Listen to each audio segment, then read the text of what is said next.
अजित पवार. महाराष्ट्रात हे नाव केवळ राजकारणासाठी नाही, तर त्यांच्या वेगवान, धाडसी कामाच्या शैलीसाठी ओळखलं जातं. एका सामान्य सुरुवातीपासून हजारो लोकांच्या अपेक्षांचं ओझं खांद्यावर घेऊन पुढे जाणं हे खरंच सोपं नव्हतं. प्रवासात टीका आली, दबाव आला, पण त्यांची एक ओळख मात्र कायम राहिली: काम, निर्णय आणि शिस्त. आणि आज त्यांची जीवनकथा हेच तर सांगते की पॉवरपेक्षाही मोठी गोष्ट आहे रिस्पॉन्सिबिलिटी, म्हणजेच जबाबदारी. चला तर अशा एका नेत्याच्या प्रवासावर नजर टाकूया, ज्यांची संपूर्ण कारकीर्द हेच सिद्ध करते की खरी सत्ता ही जबाबदारी स्वीकारण्यातच असते. हा प्रवास समजून घेण्यासाठी आपण तो 5 महत्त्वाच्या भागांमध्ये पाहणार आहोत. त्यांच्या ग्रामीण मुळांपासून ते त्यांनी निर्माण केलेल्या शिस्तीच्या वारसापर्यंत.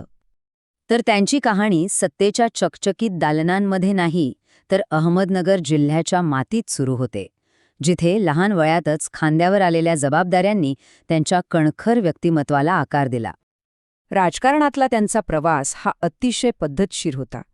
पश्चिम महाराष्ट्राच्या सहकारी राजकारणात त्यांची मुळं घट्ट रुजली होती आणि याच अनुभवाने त्यांच्या प्रशासकीय दृष्टिकोनाला एक भक्कम पाया दिला.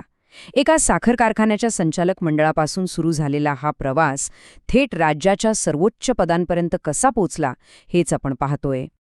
राजकारणाच्या पलीकडे जाऊन अजित पवारांची एक वेगळी ओळख निर्माण झाली, ती त्यांच्या विशिष्ट आणि कठोर कार्यशैलीमुळे. एक अशी शैली जी सूर्य उगवण्याआधीच सुरू व्हायची.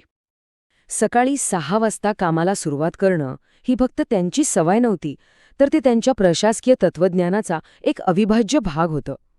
अनेकदा तर ते विकास कामांच्या ठिकाणी अधिकाऱ्यांच्याही आधी पोहोचलेले असायचे. हे त्यांच्या कामाप्रती असलेल्या अविचल निष्ठेचं आणि गांभीर्याचं प्रतीक होतं.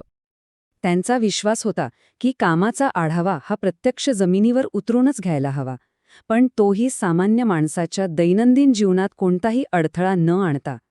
याच दृष्टिकोनामुळे ते अधिकारी आणि कंत्राटदारांकडून नेहमीच उच्च दर्जाच्या कामाची अपेक्षा ठेवत. त्यांची कार्यपद्धती अगदी सरळ होती, थेट आणि कृती केंद्रित. कामात थोडाही हलगर्जीपणा त्यांना अजिबात चालत नसे. त्यांची हीच शैली प्रशासकीय अधिकाऱ्यांमध्ये त्यांच्याबद्दल एक आदरयुक्त दरारा निर्माण करायची. फाईल टेबलवर आली की ती थांबत नाही, ती मार्गी लागते, हे त्यांचं सूत्रच होतं. आणि ही अथक कार्यशैली त्यांच्या कारकिर्दीत सुरुवातीपासून शेवटपर्यंत कायम होती. अगदी त्यांच्या शेवटच्या कामाच्या दिवशीसुद्धा त्यांनी अनेक महत्त्वाचे निर्णय घेतले. हे त्यांच्या कामाप्रती असलेल्या निष्ठेचं एक जिवंत उदाहरण आहे.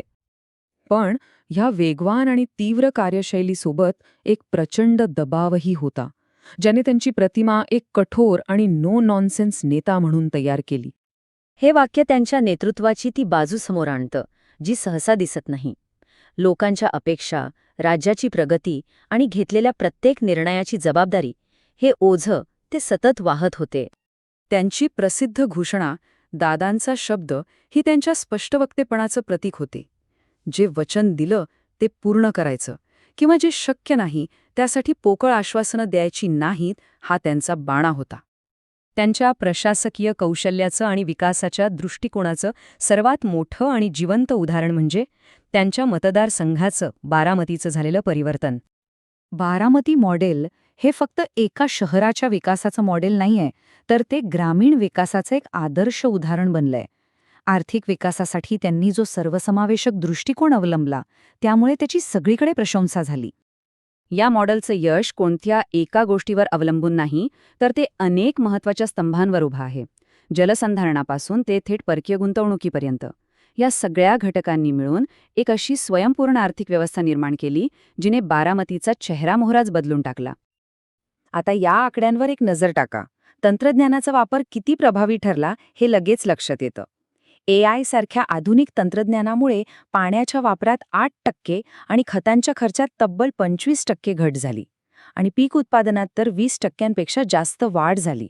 याचा थेट फायदा तिथल्या स्थानिक शेतकऱ्यांना झाला. त्यांचं उत्पन्न आणि कार्यक्षमता दोन्ही वाढलं. आता त्यांच्या प्रवासाकडे मागे वळून पाहताना एक गोष्ट स्पष्ट होते की हा मार्ग फक्त यशाचा नव्हता, तर त्यात अनेक मोठी आव्हानंसुद्धा होती. हे वाक्य त्यांच्या कारकिर्दीचं किती अचूक वर्णन करतं, नाही का? विकासाचा आणि यशाचा आवाज मोठा होता, पण त्यामागे असलेला राजकीय आणि वैयक्तिक संघर्ष अनेकदा शांतच राहिला. राज्याच्या प्रशासनात ते एक प्रचंड प्रभावशाली शक्ती होते. विचार करा, त्यांनी तब्बल 11 वेळा राज्याचा अर्थसंकल्प सादर केला आणि अनेक वर्ष राज्याचा तिजोरीवर नियंत्रण ठेवलं. अर्थ, जलसंपदा, ऊर्जा, ग्रामविकास अशी जवळजवळ सर्वच प्रमुख खाती त्यांनी यशस्वीपणे सांभाळली, ज्यामुळे राज्याच्या धोरणांवर त्यांचा मोठा प्रभाव राहिला. अनेक गंभीर आरोप झाले, राजकीय विभाजनं झाली. या सगळ्यांना सामोरं जाऊनही प्रशासकीय काम आणि विकासावरचं त्यांचं लक्ष कधीही ढळलं नाही. ही लवचिकता त्यांच्या राजकीय कारकिर्दीचं एक महत्त्वाचं वैशिष्ट्य ठरलं. अखेरीस त्यांचा प्रवास आपल्याला हेच दाखवून देतो की राजकारण हे 24 तास चालणारं एक कर्तव्य असू शकतं, जिथे तुमच्या कामाचा प्रभावच तुमच्या सत्तेच्या काळाचं खरं मोजमाप ठरवतो. त्यांची जीवनशैली ही शिस्त आणि सार्वजनिक सेवेप्रती असलेल्या अटळ बांधिलकीचा जणू पुरावाच आहे. त्यांची कहाणी आपल्याला एका मूलभूत प्रश्नावर विचार करायला लावते. नेतृत्वाचं खरं स्वरूप काय आहे? अशा कठोर शिस्तीशिवाय खरा विकास खरंच होऊ शकतो का? आणि अशा प्रगतीसाठी मानवी पातळीवर नेमकी कोणती किंमत मोजावी लागते? विचार नक्की करा.